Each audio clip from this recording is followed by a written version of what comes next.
오늘은 텔레비전을 보면 가끔씩 나오는 미투에 대해서 알아보겠습니다. 미투 운동은 성폭행이나 성희롱을 여론의 힘을 결집하여 사회적으로 고발하는 것으로 미국에서 시작되었습니다. 2017년 10월 할리우드 유명 영화 제작자인 하비 와인스틴의 성추문을 폭로하고 비난하기 위해 소셜미디어에 해시태그를 다는 것으로 대중화되었습니다. 직장 및 사업체 내에 성폭행 및 성희롱을 SNS를 통해 입증하며 보편화된 것이지요. 해시태그 운동을 최초로 독려한 것은 사회운동가 타라나 버크입니다.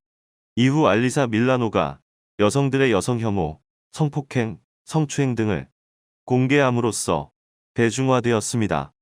수많은 저명 인사 및 일반인들이 해시태그를 통해 자신의 경험을 공개했으며 이 움직임은 수치심을 이유로 외면하려 노력했던 수많은 성적 모독들을 수면 위로 끌어올렸습니다.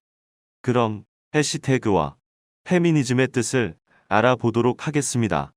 해시태그는 게시물에 일종의 꼬리표를 다는 기능입니다.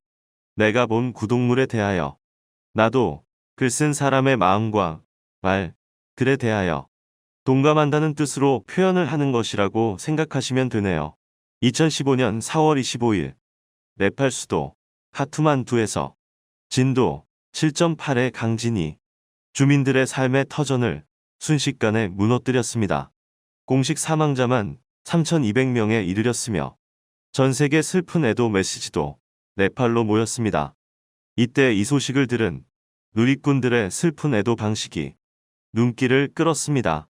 누리꾼들은 네팔 참상을 알리고 애도의 뜻을 전하는 메시지를 올리며 샵 프레이 포 네팔이란 꼬리표를 붙였습니다. 한 사람이 글을 올리면 누군가 똑같은 꼬리표를 단 다른 글로 꼬리를 물었습니다. 누구나 약속한 듯 한마음 한뜻을 담은 글을 결집시켰습니다. 이런 방식으로 특정한 사람들의 마음 아픔을 함께 할 수 있는 메신저 기능으로 기본 취지의 역할을 하였습니다. 특정 단어 또는 문구 앞에 해시를 붙여 연관된 정보를 한데 묶을 때 썼으며 해시 기호를 써서 게시물을 묶는다고 해서 해시태그라는 이름이 붙었습니다. 처음에는 관련 정보를 묶는 정도의 기능으로 쓰였지만 지금은 검색 등 다른 용도에도 쓰이고 있습니다. 예컨대 인스타그램이나 페이스북 같은 SNS에 게시물을 올리고 해시태그를 달면 다른 사용자도 그 게시물과 같은 해시태그를 단 게시물을 함께 찾아볼 수 있습니다. 이렇듯 해시태그는 한마음 한뜻으로 서로를 도와주는 의미가 많이 내포되어 있습니다. 다음으로는 페미니즘, 페니미즘입니다. 여성의 권리 및 기회의 평등을 핵심으로 하는 여러 형태의 사회적 정치적 운동과 이론들을 아우르는 용어로 여성과 남성의 관계를 살펴보고 여성이 사회제도 및 관념에 의해 억압되고 있다는 것을 밝혀내는 여러 가지 사회적 정치적 운동과 이론 등을 포괄하는 용어입니다. 역사적으로 남성이 사회활동과 정치 참여를 주도해왔기 때문에 페미니즘은 여성의 권리를 주장하고 실현하는 것을 목표로 하고 있습니다. 다시 미투로 돌아가서 한국의 미투 운동이 본격적으로 이루어진 것은 2018년 1월 29일 현직 수원지방검찰청 성남지청 부부장 검사로 있는 서지현에 의해 시작되었습니다. 그녀는 JTBC 뉴스룸에 출연해 검찰 내의 안태근을 시작으로 성폭력 실상을 고발했습니다.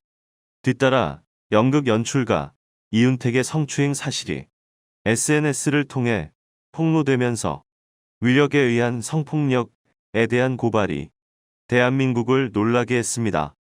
더불어 시인 고은 극작가 오태석, 이은택, 배우 조민기, 배우 조재현, 정계인사 안희정, 정봉주 등 20여 명에 달하는 인사들이 가해자로 지목되었습니다. 최초의 구속 사례는 극단 대표 조증윤으로 2018년 3월 2일 미성년자 단원 성폭행으로 구속되었습니다. 2018년 3월 5일에는 충청남도 수행비서인 김지은이 안희정 지사의 성폭행을 말해 안희정 지사는 지금 현재 구속 중에 있습니다. 미투 김지은 씨는 2020년 7월 2일 안희정 전 지사와 충청남도를 상대로 3억 원의 손해배상을 서울중앙지법에 제기했습니다. 2020년 7월 9일에는 박원순 서울시장이 성추행 사건으로 목숨을 끊는 일이 벌어지기도 했습니다.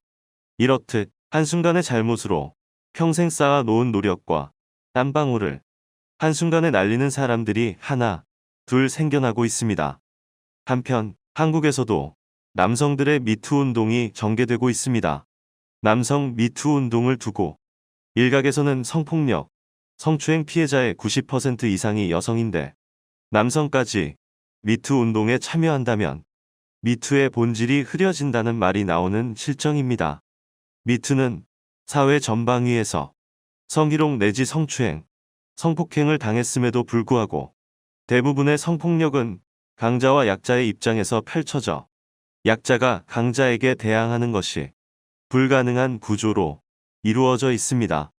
미투 운동의 대부분의 사례는 권력과 지휘체계를 사용한 성범죄에 관한 것인데 이러한 가해 재질이 그 자리를 계속 차지하고 있으면 똑같은 피해자가 계속해서 나타날 수 있습니다. 이를 신고하고 법적으로 해소할 수 있는 기반 법령을 만드는 것이 중요하다고 생각됩니다. 하지만 미투 운동을 항상 정의로운 폭로로 인식해서 모든 증언과 폭로를 검증 없이 사실로 받아들이는 사회적 세태가 무고한 피해자를 만들어낼 수도 있습니다.